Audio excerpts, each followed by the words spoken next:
बिस्मिल्लाहिर्रहमानिर्रहीम। अस्सलाम वालेकुम। मैं हूं अतीका ख़ान और आप देख रहे हैं मेरा यूट्यूब चैनल खाना और सुजाना विद अतीका।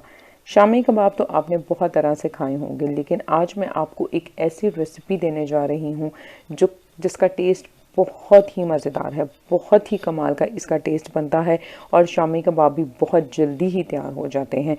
तो चलें जल्दी से रेसिपी देख लेते हैं। चैनल पर नए हैं तो इसको सब्सक्राइब ज़रूर कर दीजिएगा और बेल बटन भी दबा दें ताकि मेरी नई रेसिपीज़ के नोटिफिकेशन आप तक पहुंचते रहें।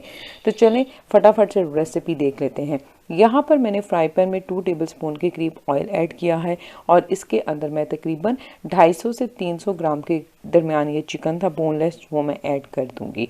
दूसरी तरफ मैंने चने की दाल जो थी 1 कप से थोड़ी सी ज़्यादा चने की दाल लेकर वो बॉईल करनी है। चिकन को हमने हल्का सा इसके अंदर सौते कर लेना है कि चिकन का कलर जो है वो चेंज हो जाए। जैसे ही चिकन का कलर चेंज होगा हमने इसके अंदर हाफ़ टी स्पून के करीब लहसुन पाउडर, हाफ़ टी स्पून के करीब अदरक का पाउडर ऐड कर देना है। आप दोनों का पेस्ट भी इसके अंदर इस्तेमाल कर सकते हैं।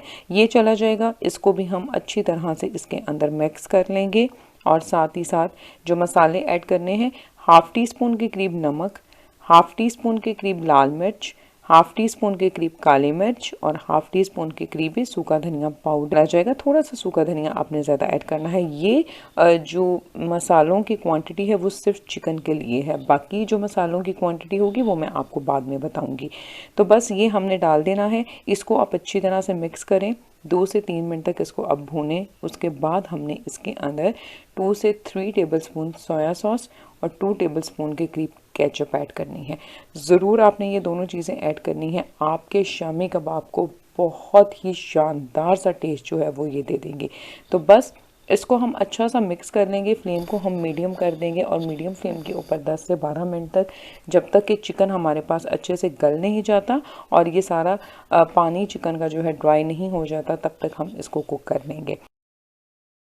जी तो ये देखें तकरीबन 12 मिनट के बाद चिकन हमारे पास बहुत अच्छे से गल चुका है और मसाला भी सारा ड्राई हो चुका है, अच्छी तरह से चिकन के साथ जो है वो जुड़ गया है। तो इस पॉइंट पे हम फ्लेम को ऑफ कर देंगे। अगर आपके पास टाइम है तो आप इसको प्रॉपर ठंडा कर लें।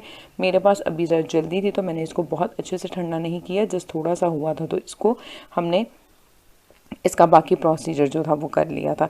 दूसरी तरफ ये देखिए चने की दाल, मैंने 1 कप से थोड़ी सी ऊपर चने की दाल ली थी और जिसको मैंने बॉईल कर लिया है और ये अब देखें बहुत अच्छे तरीके से ये गल चुकी हुई है। चैनल को सब्सक्राइब ज़रूर कर दीजिएगा और बेल बटन भी दबा दें ताकि रेसिपीज़ आप तक पहुँचती रहें।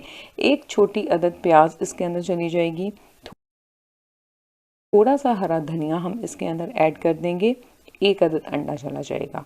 अब जो मसाले हैं, हाफ़ टी स्पून के करीब नमक, हाफ़ टी स्पून के करीब लाल मिर्च और हाफ़ टी स्पून और 1 टीस्पून के करीब भी मैंने गरम मसाला और सूखा धनिया पाउडर मिक्स कर दिया था, वो मैं इसके अंदर डाल दूँगी।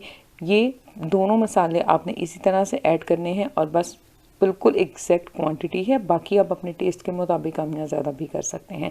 और चिकन जो हमने किया था वो भी मैं इसके अंदर डाल दूँगी और इसको हमने कर लेना है चॉप। तो चॉप मैंने इसको कर लिया है, लेकिन आप फिर भी देखें, आप चाहें तो आप इसको हाथ की मदद से भी कूट सकते हैं ताकि ज़्यादा रेशे चिकन के रहें। ये देखें मैंने चॉप किया है, फिर भी इसके अंदर चिकन के रेशे जो हैं वो हैं। तो बस इससे अब हम शामी कबाब जो है वो तैयार कर लेंगे। इन शामी कबाब को बनाकर आप फ्रीज़ भी कर सकते हैं।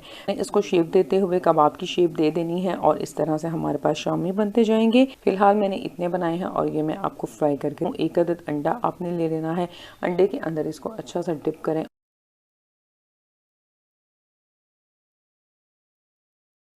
और इसको हम मीडियम फ्लेम के ऊपर फ्राई कर लेंगे दोनों तरफ से अच्छी तरह से, ताकि जो कच्चा अंडा लगाया है वो भी कुक हो जाए और उसकी स्मेल भी ना आए। बस हाई फ्लेम के ऊपर मत कीजिएगा, कलर तो आ जाएगा लेकिन अंडा जो है वो कच्चा रह जाएगा। तो ये देखें माशाल्लाह से कितना खूबसूरत कलर आया है। बहुत ही कमाल का टेस्ट इन शामी कबाब का बनता है। आप इसको ज़रूर ट्राई कीजिएगा। और हमारे पास ये रेडी हो गए हैं। आप भी जल्दी जल्दी जाएँ और इसको बनाइए और अफ्तारी में शामी कबाब ऐसे भी खा सकते हैं और इसको ब्रेड में डालकर सैंडविचेस के तौर पे खा सकते हैं। अपना बहुत सारा ख्याल रखिएगा और बहुत सारी रेसिपीज़ के लिए मेरे वीडियो सेक्शन को ज़रूर विजिट कीजिएगा। फिर मिलूंगी एक नई और बहुत ही मज़ेदार सी रेसिपी के साथ। Stay safe. Thank you very much and अल्लाह हाफिज़।